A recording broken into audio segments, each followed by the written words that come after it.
This is the story of a man who thought he was walking into a better life when he left his pregnant wife in the hospital.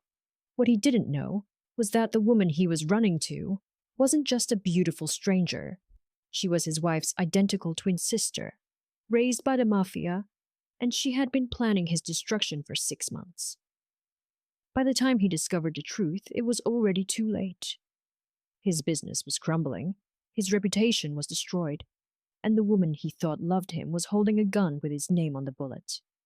But before we dive into this devastating tale of betrayal, revenge, and twin sisters who share more than just a face, let me say hello to you, beautiful soul watching this right now.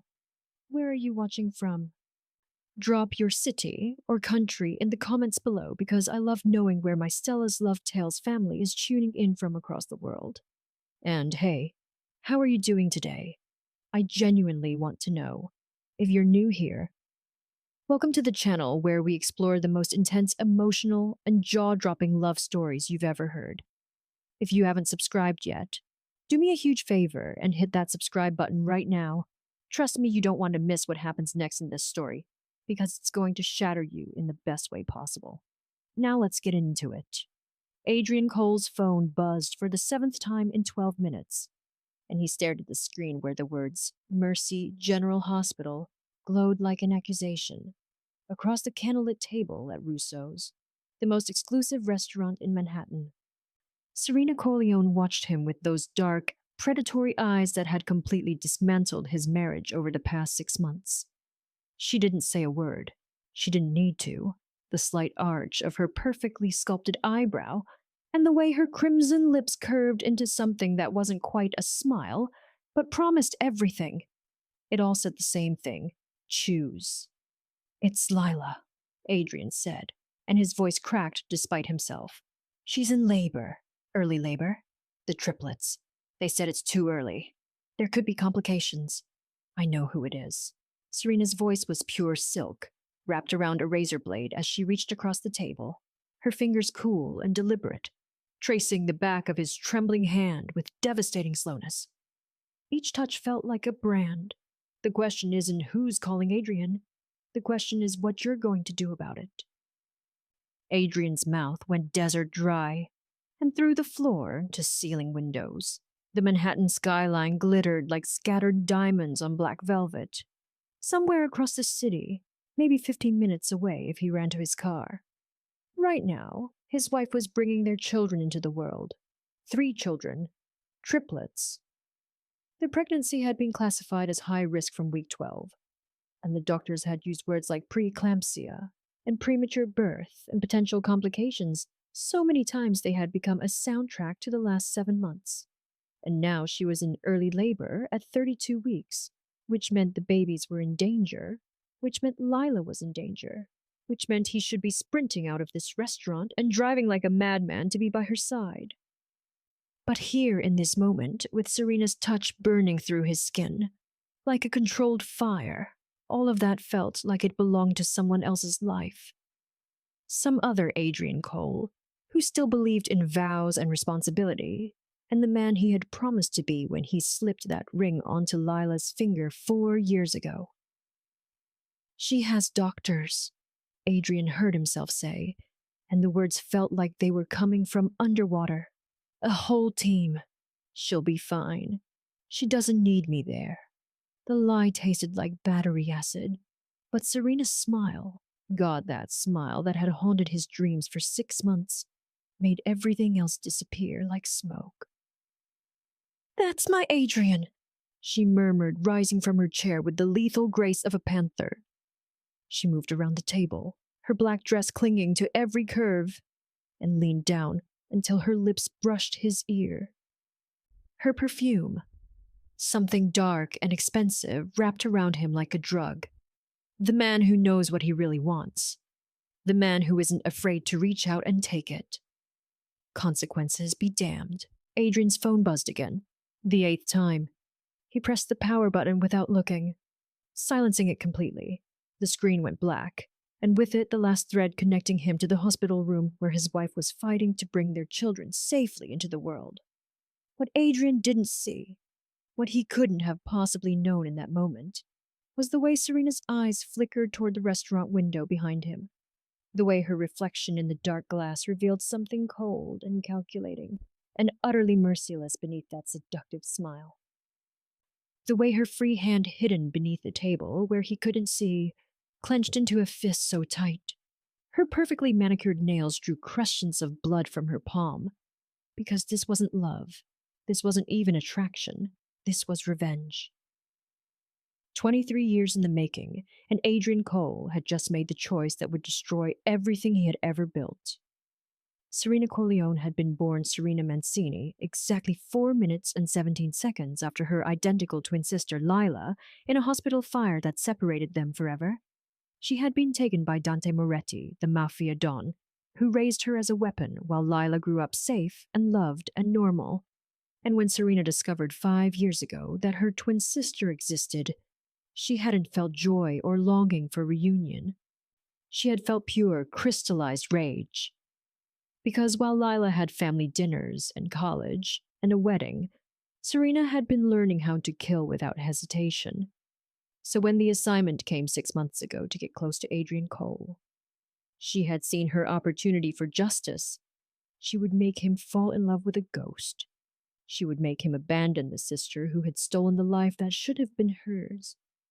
And she would make absolutely certain he paid for it in ways he couldn't even imagine yet. "Come home with me," she whispered against his ear, and felt him shudder. "Let me show you what your life could really be like." Adrian stood his hand finding hers, and Serena smiled as the first piece of her revenge clicked into place like a bullet sliding into a chamber. Across the city, in a hospital room, Lila Mancini Cole screamed as another contraction tore through her body, and the monitors around her bed started beeping frantically, and a nurse rushed in shouting for the doctor because one of the babies was in distress. And Lila reached for the empty chair beside her bed where her husband should have been, and found only air and absence, and the crushing realization that she was completely alone. 3 years earlier, before Serena Corleone became the architect of Adrian Cole's destruction, before the affair and the abandonment and the revenge that would consume them all, Lila Mancini had been a 24-year-old graphic designer with paint-stained fingers and dreams bigger than her tiny Brooklyn apartment. She had met Adrian at a coffee shop in Williamsburg, where she was sketching logo concepts for a local bakery, and he had been the man in the expensive suit who couldn't stop staring at her from across the room. He had approached her table with the kind of confidence that came from never being told no, and asked if he could buy her a coffee. She had looked up at him with those warm brown eyes that held no calculation or agenda, just genuine curiosity, and said only, "If you tell me why you've been staring for the past 20 minutes. And Adrian had laughed, actually laughed, something he rarely did in the cutthroat world of commercial real estate development where he had built his empire. "Because you looked so focused," he had said, "like the rest of the world didn't exist. And I wanted to know what it felt like to be that passionate about something." That conversation had turned into dinner, which had turned into a weekend, which had turned into Adrian realizing that Lila Mancini was everything his world wasn't. She was warm where his business was cold. She was creative where his life was calculated. She was genuine in a city full of people wearing masks. And when he had proposed to her 6 months later on the Brooklyn Bridge at sunset, she had cried and said yes, and told him she had never imagined someone like him could love someone like her. What she meant was she had never imagined someone from his world of power, lunches and board meetings, and 7-figure deals could see value in a girl who made art for small businesses and still used coupons at the grocery store. Adrian had promised her then that he would never let his work consume him the way it had consumed his father. That family would always come first. That when they had children, he would be the kind of father who showed up to every recital and game and parent-teacher conference. And Lila had believed him, because Adrian Cole in those early days had been a man who kept his promises. But that was before the pressure of expanding his company into Manhattan, before the 70-hour work weeks and the deals that required entertaining clients until 2 in the morning, before the slow erosion of the man she had fallen in love with into someone who looked at her like an obligation instead of a choice. When Lila had discovered she was pregnant with triplets at their 3-year anniversary dinner, Adrian's face had done something she would never forget. It had flickered between joy and terror and settled on something that looked uncomfortably like resentment. 3 babies, he had said, his voice hollow. Lila. That's a lot. And she had felt her heart crack just a little, because she had expected him to be thrilled, to sweep her into his arms and spin her round and tell her this was the best news he had ever received. Instead, he had ordered another. Lila Mancini Cole lay in the harsh hospital light, sweat slicking her brow as she clutched the thin bedsheet and stared at the empty space where Adrian should have been, her heart pounding with something raw and hollow and desperate. The sound of her own breathing loud in her ears as the nurse's voice faded into a blur.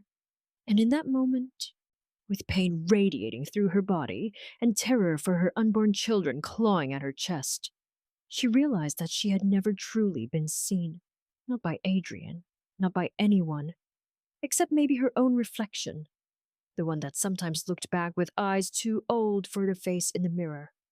Eyes that belonged to someone who had learned to survive disappointment by expecting nothing. The hospital room was cold, the air thick with antiseptic, and the distant echo of someone else's cry down the hallway. And as the contraction finally eased, Leela let her head fall back against the pillow, fighting the urge to call Adrian again, knowing it would only end in voicemail, in silence, in that same old ache of being left behind. Yet somewhere deep inside, a flicker of determination burned, small but stubborn, because these babies, her babies, deserved a mother who would never give up, no matter how alone she felt, no matter how much it hurt. At the same moment, across Manhattan, Adrian sat in the back seat of Serena Corleone's sleek black car, the city lights flickering past like the memories he was trying to outrun. His mind a storm of guilt and longing, and the seductive promise of escape. But beneath it all, a gnawing fear that he was making a mistake he could never undo. Serena watched him from the driver's seat, her profile sharp and unreadable, her fingers drumming a silent code on the steering wheel, thinking about the man beside her and the twin sister he had abandoned, her own heart a battlefield of old wounds and new ambitions, her mind replaying the moment she first saw Lila's face in a faded photograph, the shock of recognition, the strange ache of envy and anger, and something almost like love. Serena had spent her whole life proving herself in a world that demanded strength, that punished weakness, that taught her to trust no one, not even herself. And yet, as she glanced at Adrian, she wondered if revenge was enough, if destroying him would fill the emptiness left by a family she never knew, a sister she'd only watched from afar. In her memory, Dante Moretti's voice echoed, "Blood protects blood, but debts must be paid," and Serena's jaw tightened, her resolve hardening, because this was more than a job, more than family loyalty. It was personal. It was about rewriting her own story, taking back the power stolen from her at birth.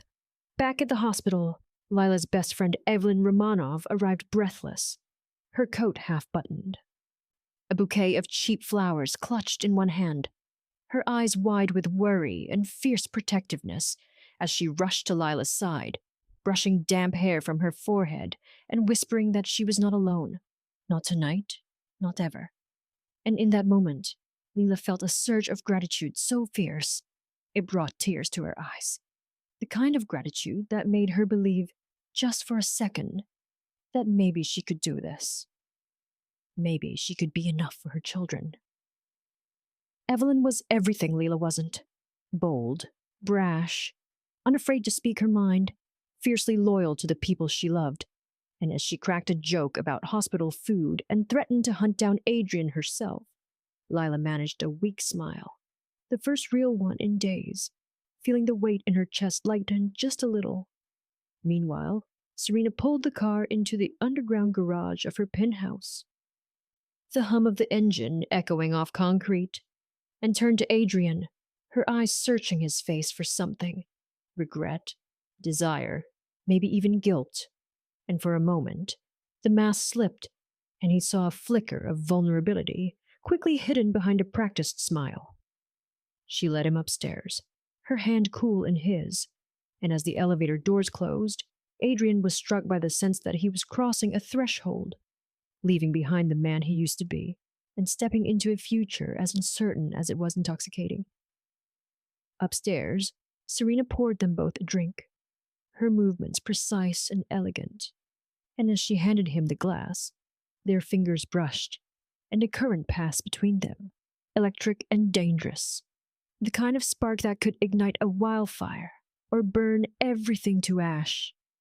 In that quiet moment, with the city sprawling beneath them and the night pressed in close, Adrian felt the weight of his choices settle on his shoulders, heavy and inescapable, while Serena watched him with eyes that missed nothing, already thinking 3 moves ahead, already weaving the next thread in her web.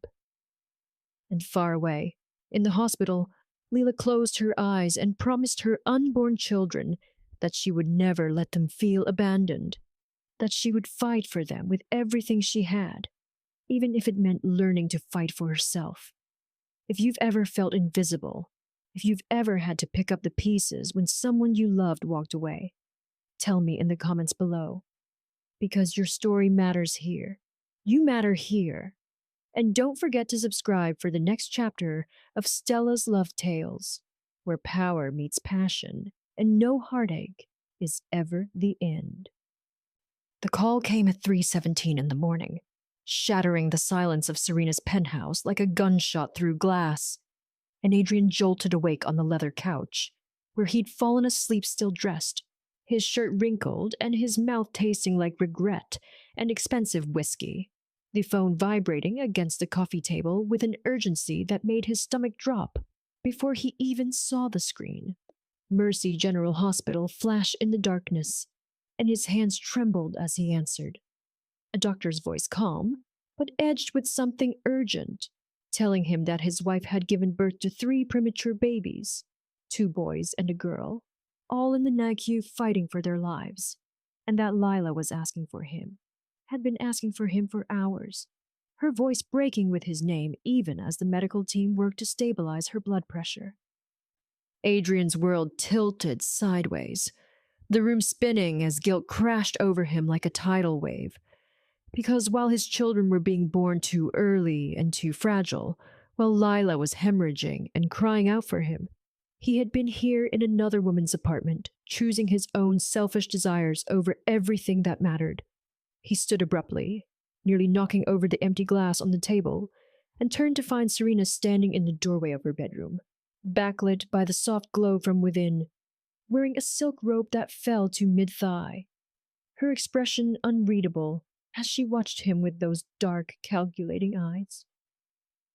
"I have to go," Adrian said, and his voice came out strangled, broken. "The babies, they're here. They're in the NICU. Lila, God, I have to go right now."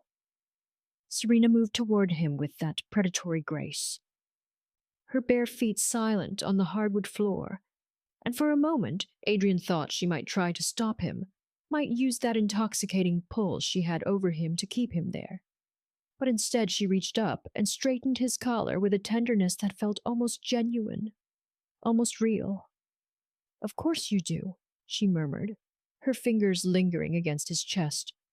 "Go to your wife, Adrian. Go to your children. Be the hero rushing in to save the day. But we both know you'll be back. We both know this thing between us isn't finished." The words sent ice through his veins, because they were true, because even now, with his newborn children fighting for their lives, he could feel the magnetic pull of her, the way she had burrowed under his skin and made a home there. And he hated himself for it, hated the weakness in him that had led to the moment. He grabbed his jacket and ran for the elevator, his heart hammering against his ribs, and as the doors closed, he caught one last glimpse of Serena, standing in her doorway, her smile small and secret and victorious, like a chess player who had just executed the perfect opening move. The drive to the hospital was a blur of red lights and racing thoughts, Adrian's mind conjuring terrible images of tiny babies hooked to machines, of Lila pale and broken, asking where he had been, why he hadn't answered, how he could have left her alone in her darkest hour. When he burst through the NICU doors, a nurse directed him to the observation window, where 3 isolettes held the smallest human beings he had ever seen. Their skin translucent and fragile, tubes and wires connecting them to machines that beeped and hummed with mechanical precision. And Adrian felt his knees buckle as the reality crashed over him. These were his children, his sons and daughter, and he hadn't been there when they entered the world. A hand touched his shoulder, and he turned to find Evelyn Romanov glaring at him with such fury that he actually took a step back. Her eyes red-rimmed from crying, but blazing with protective rage. "Where the hell were you?" she hissed, her voice low and venomous. "Your wife almost died tonight, Adrian. She hemorrhaged on that table and screamed your name, and you weren't there. Those babies came into this world without their father because you were where exactly? Doing what exactly?" Adrian opened his mouth, but no words came out. No excuse could possibly justify what he had done, and Evelyn's lip curled in disgust. "She's in room 412, Evelyn said coldly. "And I swear to God, if you hurt her again, I will personally destroy you. I don't care who you are or what you think you're entitled to. You will answer to me." She turned and walked away, her footsteps echoing in the sterile hallway, and Adrian was left alone with his reflection in the NICU window, staring at the man he had become. The man who had abandoned his family for a woman whose last name he barely knew, whose past was a mystery, whose eyes held secrets that should have terrified him, but instead had drawn him in like a moth to a flame that would burn him alive. He made his way to room 412, each step heavier than the last, and when he pushed open the door, he found Lila asleep, her face pale against the white pillows, an IV in her arm and monitors tracking her vital signs, and she looked so small, so vulnerable, so utterly alone that Adrian felt something crack open in his chest, a fissure of remorse so deep he thought it might swallow him whole. He sat in the chair beside her bed, the same chair that had been empty when she needed him most, and reached for her hand. And that's when Lila's eyes opened, unfocused at first, then sharpening as she recognized him, and the look on her face, the mixture of relief and hurt, and something harder, something that looked almost like resignation, told him that everything had changed, that the man who had walked out of this hospital yesterday was not the same man who would walk out tomorrow. If you're watching this and you've ever had to face the consequences of a choice you can't take back, drop a comment and let me know, because we're all human. We all make mistakes. And sometimes the only way forward is through the fire. Lila's voice when she finally spoke was barely above a whisper, hoarse from screaming through labor, from calling his name into the void. And she said the words that would haunt Adrian for the rest of his life. "Where were you?" Not an accusation, not anger. Just a simple question that carried the weight of their entire marriage. 4 years of promises and vows, and the life they had built together. All of it hanging in the balance of those 3 words. And Adrian felt his throat close up, because he had no answer that wouldn't destroy them both. "I'm sorry," he managed, the words pathetic and inadequate. "I'm so sorry, Lila. I should have been here. There was an emergency at work, and The lie died on his tongue because even he couldn't stomach it. Couldn't pretend anymore that his absence had been anything other than a choice, a deliberate abandonment of the woman who had loved him unconditionally. Lila's eyes filled with tears, but she didn't let them fall. Instead, she pulled her hand away from his and turned her face toward the window where dawn was beginning to break over the city, painting the sky in shades of pink and gold that felt obscene in their beauty. Too lovely for a moment this broken. The babies are stable, she said, her voice flat and emotionless. 2 boys and a girl. They're calling them a baby boy A, baby boy B, and baby girl C until we name them. They weigh less than 4 pounds each. And the doctors say the next 72 hours are critical. They might not. She stopped, her breath hitching. They might not all make it. Adrian. The words hit him like a physical blow, and he reached for her again, but she flinched away, a small movement that spoke volumes. And in that gesture, Adrian saw the future unfolding, saw the slow death of their marriage, the inevitable end of everything they had been. A nurse came in then, efficient and kind, checking Leela's vitals and adjusting her IV. And Adrian stood awkwardly by the window, feeling useless and out of place. A stranger in his own life. When the nurse left, Leela spoke again, her voice stronger now, edged with something that sounded almost like resolve. I need you to be honest with me, she said, turning to face him fully, and Adrian felt his heart stop because he knew what was coming, knew that this was the moment where everything would either break or somehow impossibly hold together. Is there someone else?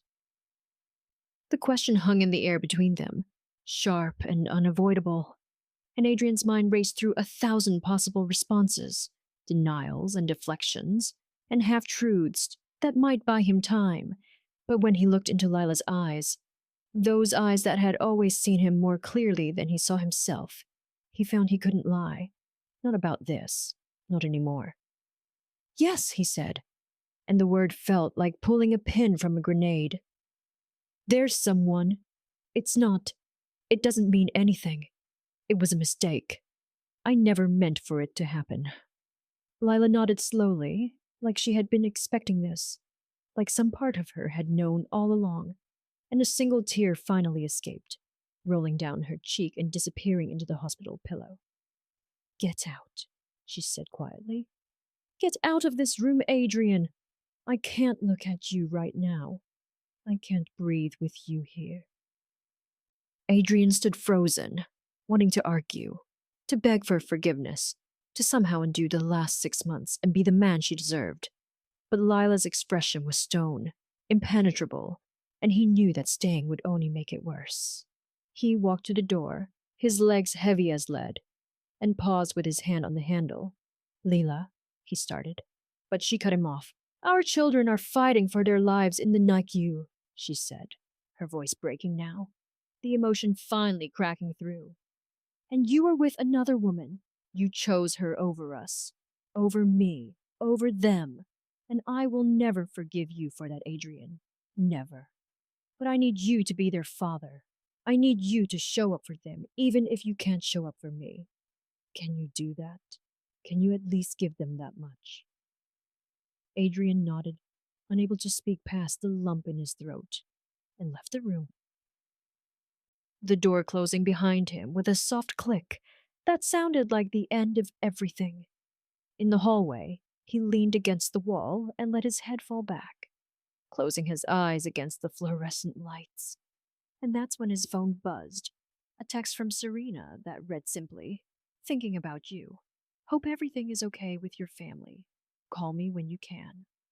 The casual intimacy of it, the assumption that she had a place in his life during this crisis, made Adrian want to throw the phone against the wall. But instead, he found himself typing back, Can't talk now. We'll call later, and hating himself even as he hit send. Across town, Serena read the message and smiled, setting her phone down on the marble countertop of her kitchen, and picked up another phone, this one encrypted and untraceable, dialing a number she knew by heart. It's done, she said when Dante Moretti answered. He's exactly where we need him. Broken and desperate and completely under my control. The wife knows about the affair, and the marriage is finished. Now we move to phase 2. Dante's voice was gravel and smoke, approving and cold. Good work, Serena. But remember, this isn't just about destroying Adrian Cole. This is about your sister, about making her see that the life she's lived was built on a lie. That family is blood and blood alone. Bring her to us. Serena's jaw tightened. A flicker of something, doubt maybe, or conflict, crossing her features before she buried it deep. I know the plan, she said. I won't fail. She hung up and stared at her reflection in the darkened window, seeing not her own face but Lila's.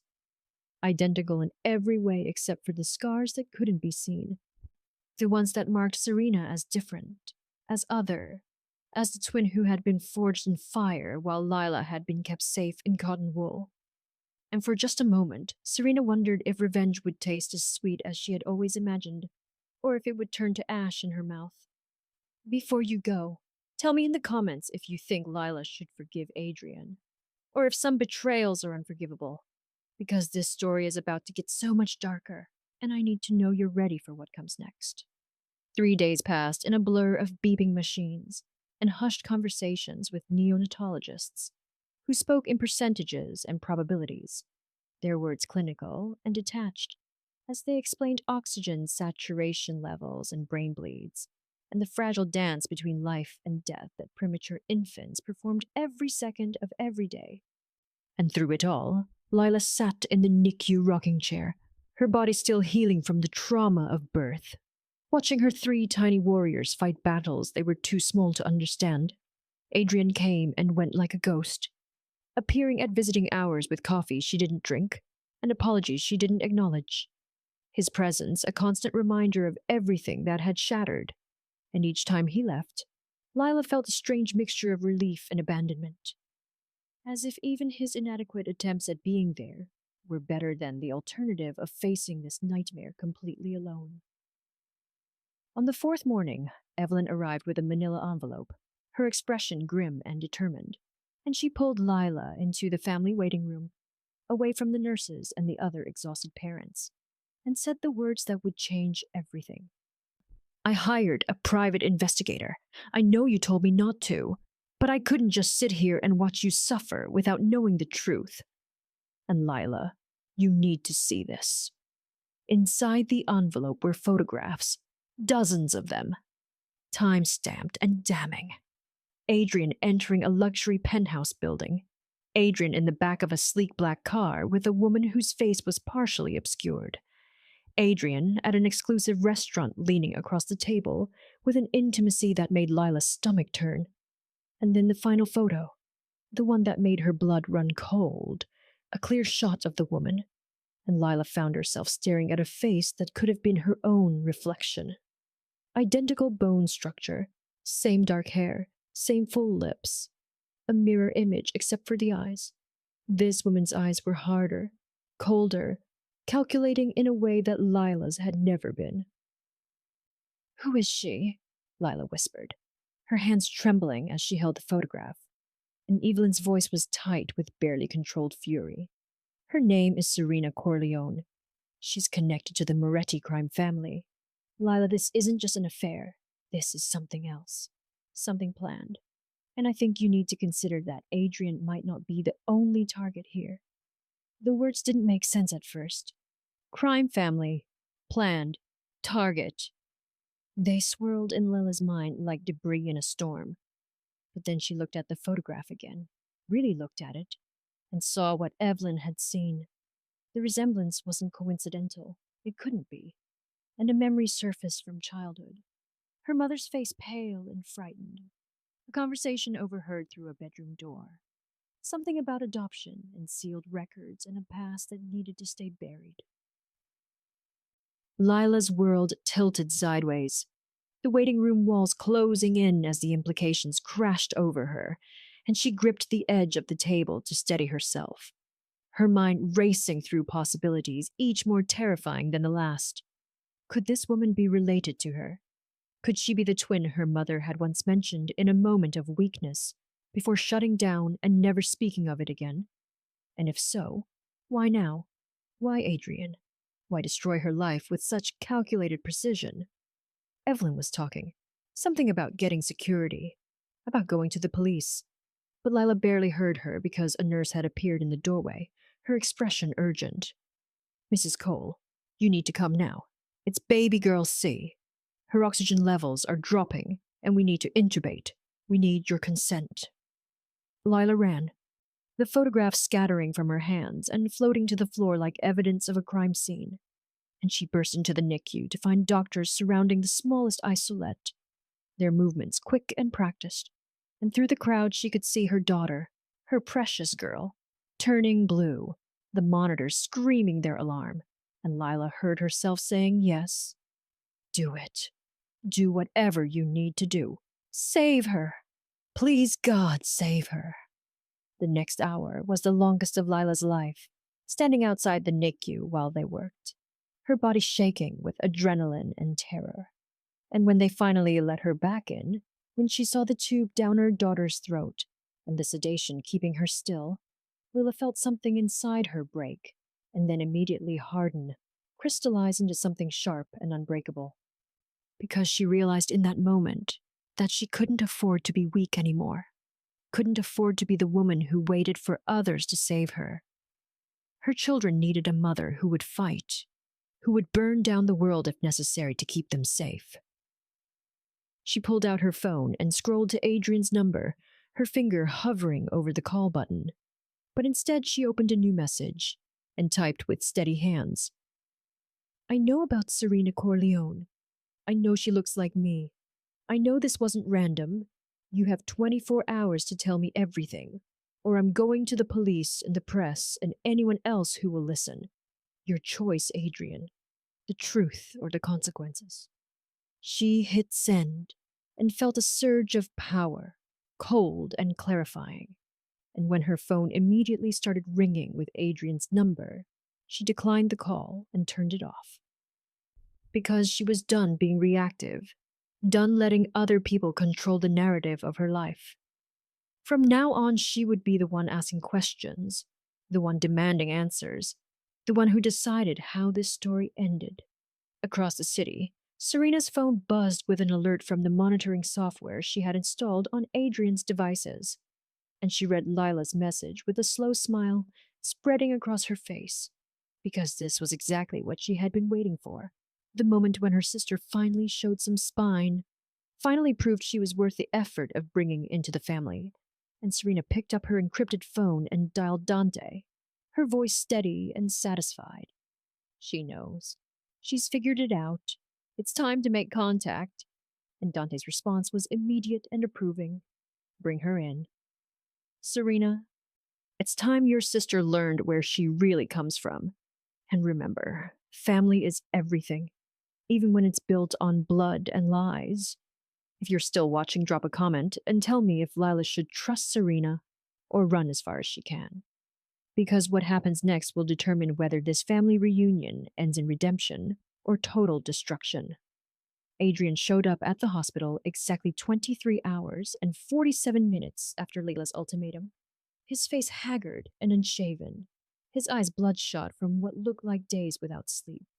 And he carried a leather briefcase that he clutched like a lifeline as he approached her in the NICU family room, where she sat watching baby girl C through the observation window. The tube still down her daughter's throat, the machine still breathing for her. I'll tell you everything, Adrian said, his voice raw and broken. But you have to understand, Lila. I was manipulated. I was targeted. None of this was random, and I was too stupid and too arrogant to see it until it was too late. He opened the briefcase and pulled out his own set of documents. Bank statements showing wire transfers he hadn't authorized. Emails from his company's server that he swore he'd never sent. Photographs of him in places he didn't remember going. And as Lila looked through the evidence, she felt a cold dread settling in her stomach. Because this wasn't just an affair. This was something far more sinister. Something orchestrated with precision and malice. Serena Corleone isn't just some woman I met, Adrian continued, his hands shaking as he spoke. She's connected to organized crime, the Moretti family specifically, and I think, God, Lila, I think she targeted me because of you, because of who you are, and I need you to tell me the truth now. I need you to tell me if there's something in your past, Something your parents never told you. Because this woman, she looks exactly like you, and that can't be coincidence.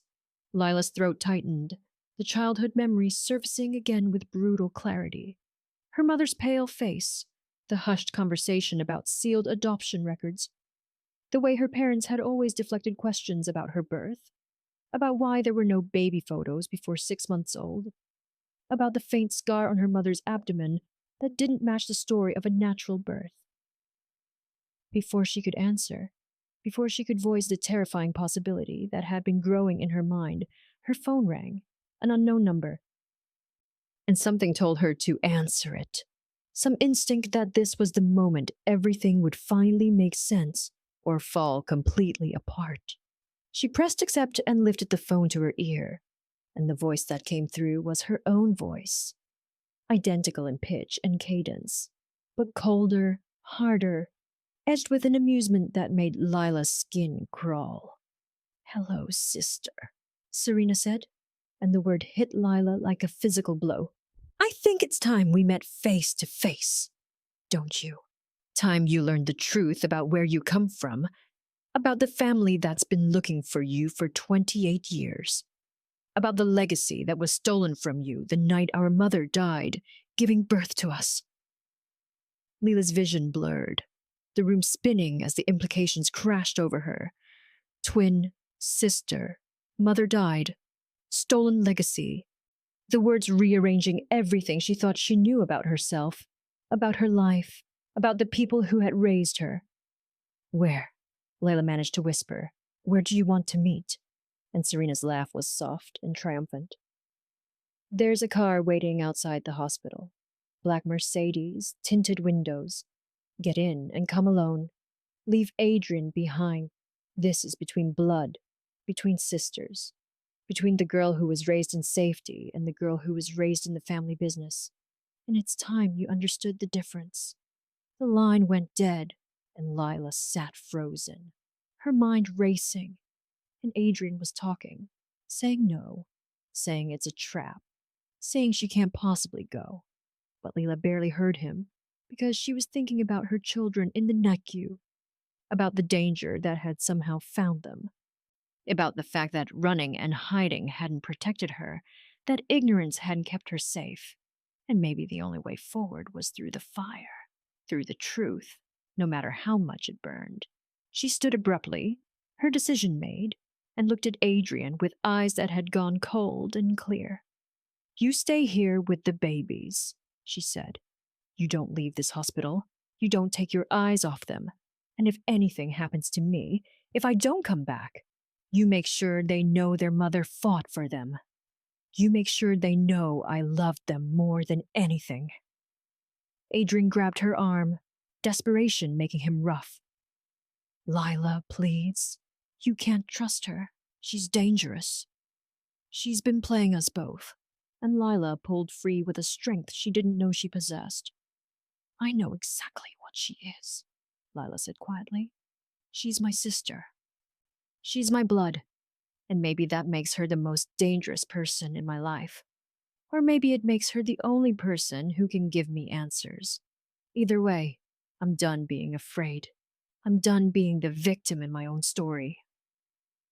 She walked out of the hospital, past the nurse's station, past the security desk, past Evelyn, who tried to stop her, and stepped into the cold morning air, where the black Mercedes waited exactly as promised, its engine purring like a predator, and when the back door opened, Lila saw her own face staring back at her from the shadows.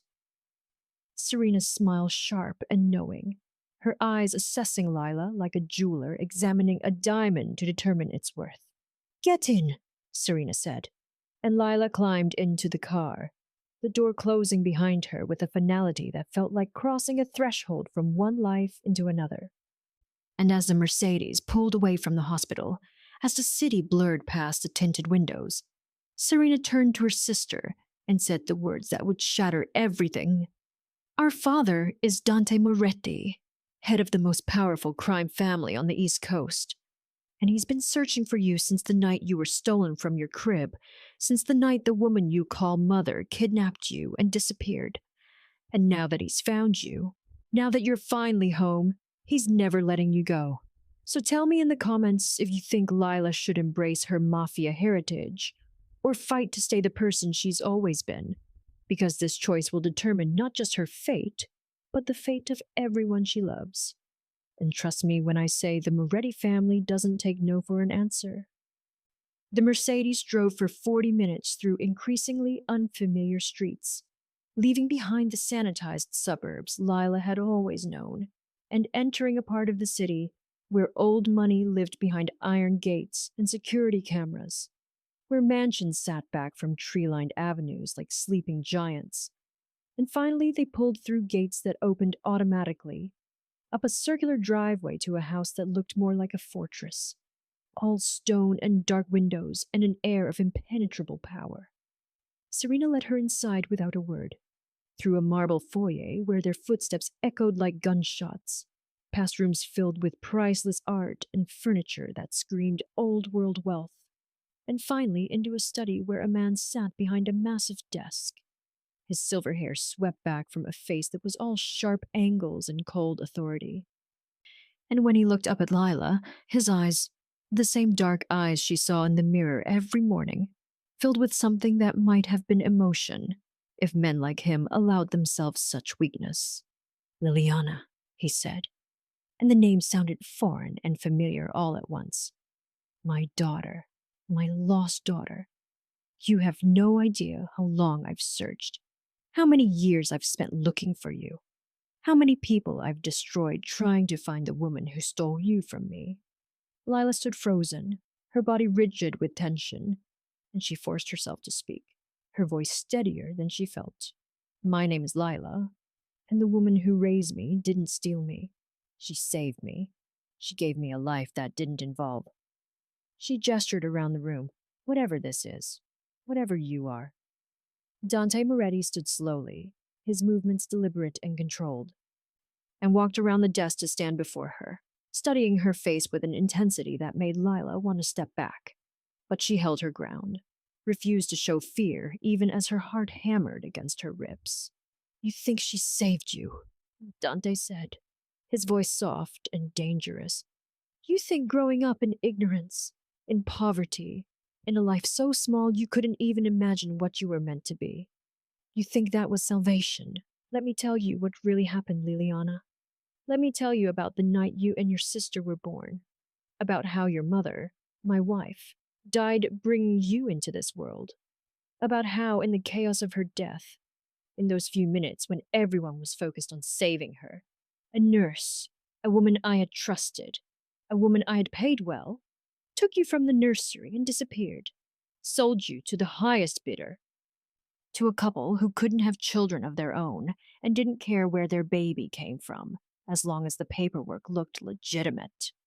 The words hit Lila like blows, each revelation reshaping her understanding of her own history, and she thought about her parents, about their nervous glances whenever she asked about her birth, about the way they had moved 3 times before she was 5, always to new cities, always leaving no forwarding address.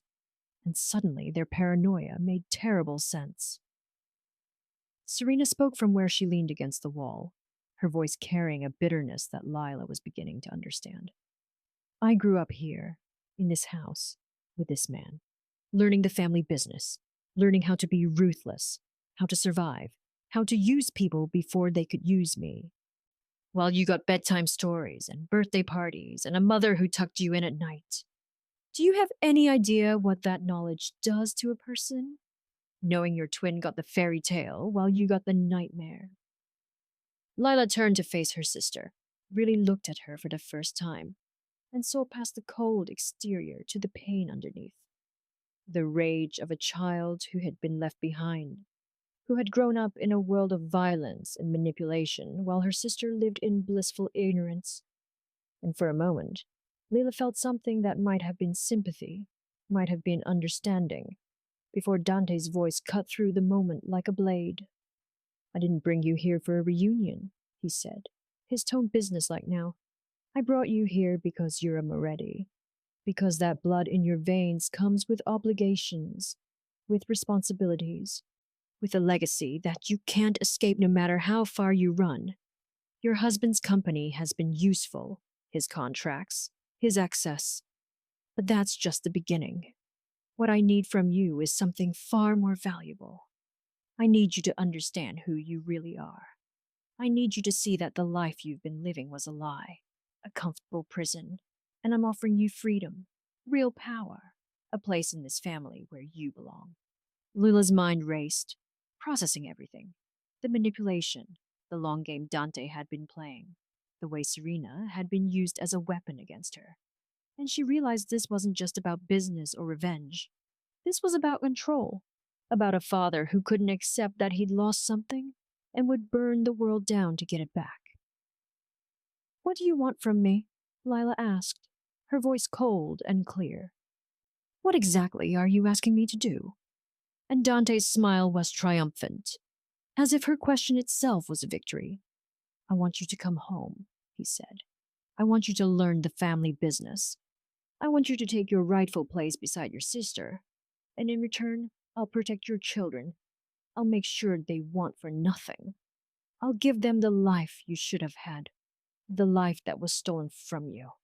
The offer hung in the air between them, tempting and terrifying in equal measure. And Lila thought about her babies in the NICU, about the medical bills that were already astronomical, about Adrian's company teetering on the edge of collapse, about the fact that she had no money, no resources, no way to fight a man like Dante Moretti on her own. But she also thought about the cost of accepting, about what it would mean to become part of this world, to let her children grow up surrounded by violence and corruption, to lose herself completely in the process of survival. So comment below and tell me if you think Lila should accept Dante's offer or find another way, because the next 2 chapters will determine whether she becomes a Mafia princess or fights to stay true to herself. Lila looked at Dante Moretti, at the man who claimed to be her father, at the cold calculation in his eyes that told her everything she needed to know about what his protection would cost. And she felt something shift inside her, something that had been building since the moment she woke up in that hospital bed, since the moment she realized Adrian had betrayed her, since the moment she held her dying daughter and refused to let go. And when she spoke, her voice was steel wrapped in ice. "No," she said, and the word dropped into the silence like a bomb. "I don't want your protection. I don't want your money. I don't want any part of this family or this life. And if you think you can threaten me, if you think you can use my children as leverage, then you've made a fatal miscalculation, because I'm not the helpless suburban housewife you think I am." Dante's expression darkened, his jaw tightening, and Serena pushed off from the wall, suddenly alert, sensing the shift in the room's energy. But Lila continued, her hand moving to her phone, to the recording app that had been running since the moment she entered the Mercedes, capturing every word, every confession, every threat. "You see," she said, her smile sharp and dangerous, "while you were so busy orchestrating your grand reunion, so focused on manipulating my husband and destroying my marriage, you forgot to consider that maybe, just maybe, I inherited something from you after all. Maybe I inherited your ability to plan, to strategize, to see 3 moves ahead. And right now, this conversation, every word you've said about the kidnapping, about using Adrian's company for corporate espionage, about threatening my children, it's all being uploaded to a secure server. And if anything happens to me, if I don't check in every 12 hours, it goes directly to the FBI, to every major news outlet, to everyone who's been trying to bring down the Moretti family for the past 30 years. The room went deadly silent, Dante's face transforming from confident authority to barely controlled rage. And Serena's hand moved toward her jacket, toward what Lila suspected was a weapon. But Lila held up her other hand, the one holding a small device, a dead man's switch that Evelyn had given her years ago, back when Lila had first started asking questions about her adoption, back when Evelyn had suspected that the past might one day come calling. "This," Lila said, "is connected to every file, every document, every piece of evidence about the Moretti family operations that a very thorough private investigator has been collecting for the past 5 years. You see, my adoptive mother, the woman you dismiss as a kidnapper, she knew this day might come. She knew that eventually you'd find me. And she spent every penny she had, worked every connection she had, to build an insurance policy, to make sure that if you ever tried to reclaim me, if you ever tried to hurt me or my family, you'd lose everything. Dante moved fast, faster than a man his age should be able to move, crossing the space between them in 2 strides, his hand reaching for her throat. But before he could make contact, the study doors burst open and Adrian walked in. Not alone, but flanked by 2 men in FBI jackets, their badges gleaming, their weapons drawn, and behind them came Evelyn, Lila's adoptive mother, her face fierce and protective. And suddenly Lila understood that this had always been the plan, that her mother had been preparing for this moment, since the day she'd taken a 6-month-old baby and disappeared into the night. Adrian's voice was steady, stronger than Lila had heard it in months. Dante Moretti, you're under arrest for conspiracy to commit corporate espionage, for extortion, for making terroristic threats against minors, and about 15 other charges that my lawyers have been documenting since the moment that Serena approached me 6 months ago. You see, I wasn't as stupid as you thought. I knew something was wrong. I knew the affair was too convenient, too perfectly designed to destroy my marriage. And when I finally put the pieces together, when I realized what you were really after, I made a choice. I played along. I let Serena think she had me completely fooled. And I gathered evidence. I recorded conversations. I documented every illegal thing you asked me to do. And then I went to the FBI and I made a deal. Lila stared at her husband, seeing him clearly for the first time in months. Seeing not the weak man who had betrayed her, but the flawed human who had made a terrible mistake, and then spent every day since trying to fix it, trying to protect her even when she hated him, and she felt something crack in her chest. Not forgiveness exactly, not yet, but maybe the beginning of understanding. Serena moved then, lunging not at the FBI agents, but at Dante, her voice breaking as she screamed, "You used me. You used your own daughter as bait, as a weapon. You never cared about finding Liliana. You only cared about what she could give you, what we could both give you. And I'm done. I'm done being your tool. I'm done pretending that this family is anything other than poison." The agents moved to restrain Dante, reading him his rights, as he stared at Lila with something that might have been respect, or might have been hatred. It was impossible to tell. And as they led him away, he spoke one last time, his voice carrying across the study. "You are my daughter," he said. "More my daughter than you'll ever admit. Because you just destroyed your own father without hesitation, without mercy. And that Liliana, that's pure Moretti blood." And Lila stood there watching him go, feeling the weight of his words, the truth in them, the realization that she had become exactly what she needed to be to survive. Ruthless and strategic and unbreakable. But the question that would haunt her into the final chapter was whether that transformation had cost her the very soul she'd been fighting to protect. 3 months later, Lila stood in the NICU for what she hoped would be the last time, watching as the nurse carefully disconnected the final monitor from Sophia's tiny chest. Her youngest daughter, her miracle baby, the one who had defied every statistic and fought her way back from the edge of death. And as Lila lifted her into her arms, feeling the solid weight of her, the strength in her grip, she felt tears streaming down her face. Not tears of grief this time, but tears of overwhelming gratitude, of relief so profound, it felt like drowning and flying all at once. Emma and Oliver had gone home 6 weeks ago, thriving and healthy, their early arrival leaving no lasting damage. And now finally, they would all be together, a complete family, whatever that meant now, whatever shape that family would take in the aftermath of everything that had happened. The apartment Lila had rented was small, Nothing like the house she'd shared with Adrian, but it was hers, paid for with money from a trust fund that Evelyn had revealed on her deathbed 2 months ago. Money that had been set aside from the moment Evelyn had taken baby Liliana and run, money earned through decades of careful investments and planning. And Evelyn's final words had been an apology and a blessing. "I'm sorry I lied to you," she had whispered, her hand gripping Lila's with surprising strength. "But I'm not sorry I saved you. I'm not sorry I gave you a chance to be something other than what Dante Moretti would have made you.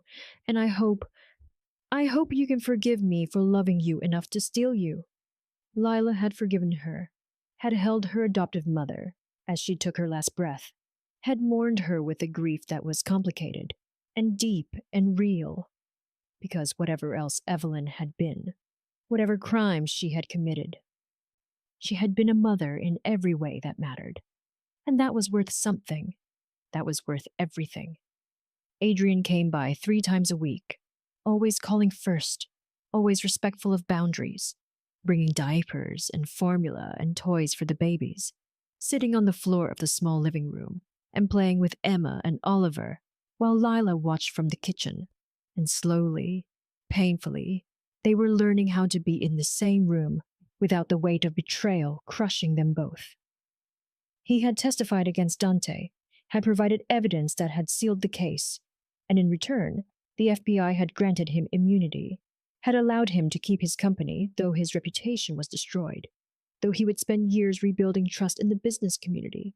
And sometimes Lila looked at him and saw the man she had married, the man who had held her hand during their wedding vows and promised forever. And sometimes she saw a stranger, someone capable of weakness and deception. And she didn't know yet which version was the truth, didn't know if she would ever trust him again. But she was willing to try, willing to let him be a father to their children, even if he could never again be her husband. Serena had disappeared after Dante's arrest, had vanished into witness protection with a new identity and a chance to build a life that didn't revolve around her father's criminal empire. But before she left, she had come to the hospital, had stood at the edge of Sophia's incubator, and stared at the tiny baby fighting for life. And when she spoke, her voice was raw with emotion. "I'm sorry," she had said. "I'm sorry for everything. For the affair. For the manipulation. For hating you for a childhood you didn't choose. And I hope someday you can understand that I was as much a victim as you were. Just a different kind of victim." And Lila had nodded, had reached out and taken her sister's hand, had felt the connection between them, the blood they shared, the trauma that had shaped them both. And she had whispered, "I forgive you. Find a life worth living. Be happy. Be free." And Serena had left with tears streaming down her face. And Lila knew she would never see her again, but hoped that somewhere out there, her twin sister was finally finding peace. Now standing in her small apartment with all 3 babies sleeping in their cribs, with sunlight streaming through the windows and the sound of the city humming outside, Leela felt something she hadn't felt in months. She felt hope. Not the naive hope of her old life, not the blind faith that everything would work out simply because she wanted it to, but a harder, sharper hope. The kind that came from surviving the unsurvivable, from looking at the worst parts of yourself and choosing to be better anyway. From understanding that redemption wasn't a destination, but a daily choice. A constant battle between the darkness you inherited and the light you chose to create. She thought about Dante's final words, about the Moretti blood running through her veins, about the ruthlessness she had discovered in herself when her children's lives were at stake. And she made a promise to herself and to her babies. She would use that strength, that strategic mind, that ability to see 3 moves ahead. But she would use it for good. She would build something worth building. She would teach her children that power without compassion was just cruelty, that strength without mercy was just violence, and that the truest revenge against the man who tried to claim her was to become everything he could never be, someone capable of love, of forgiveness, of choosing light even when darkness would be easier. So if you've made it this far, drop a comment and tell me what you think Lila should do next. Should she give Adrian another chance, or close that chapter forever? Because this might be the end of this story. But it's just the beginning of Lila's journey. And maybe, just maybe, we'll see where that journey takes her next.